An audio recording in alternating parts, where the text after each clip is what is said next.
Doug, Georgia's Republican delegation in Milwaukee is sold on Vance as vice president, according to the chairman of the state GOP, who you spoke with. Vance's one-time law school roommate says that his views have flipped after being a fierce critic of Trump.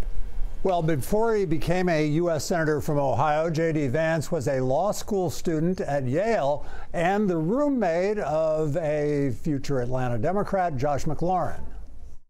Anytime your old roommate becomes a vice presidential nominee, it's pretty weird. I'll say that much. Josh McLaurin is a state senator, a Democrat who says he sent text messages to his old roommate, JD Vance, as Donald Trump became an ascendant presidential hopeful in 2016. McLaurin saved the texts. The first of Vance's texts said, "I find him loathsome, but he touches a legitimate nerve." The second speculated Trump might be America's Hitler. Vance's embrace of Trump 8 years later is, to his former Democratic friend, stunning. Trumpism is a rejection even of some of the classical conservative principles that I think JD stood for, and it's the embrace of a much different and more volatile brand of politics. Now, he certainly was not part of that movement back in 2010. Vance is one of many Republicans who initially rejected Trump in 2016 but supported him afterward. Georgia's Republican chairman says as a VP candidate, he can relate to conservatives not fully sold on Trump. But, you know, there's an old saying that there's no zealot like a convert.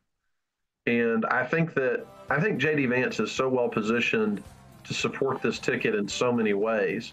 Here's somebody that can speak directly to that audience. And I think that JD's selection by Trump indicates a clear intention by Trump to double down on a type of contempt and anger that both JD and Trump have been masters at peddling.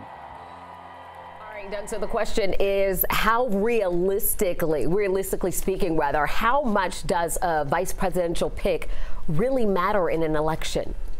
Well, in this election, probably not much at all because Trump is such a forceful figure. Sometimes VP picks matter to help carry the states that they come from. Vance is from Ohio, which is already kind of a red state.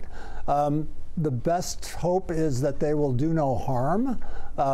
Some folks have blamed Sarah Palin and some others for kind of putting a drag on some losing candidacies, but you can't really pin it on the VP.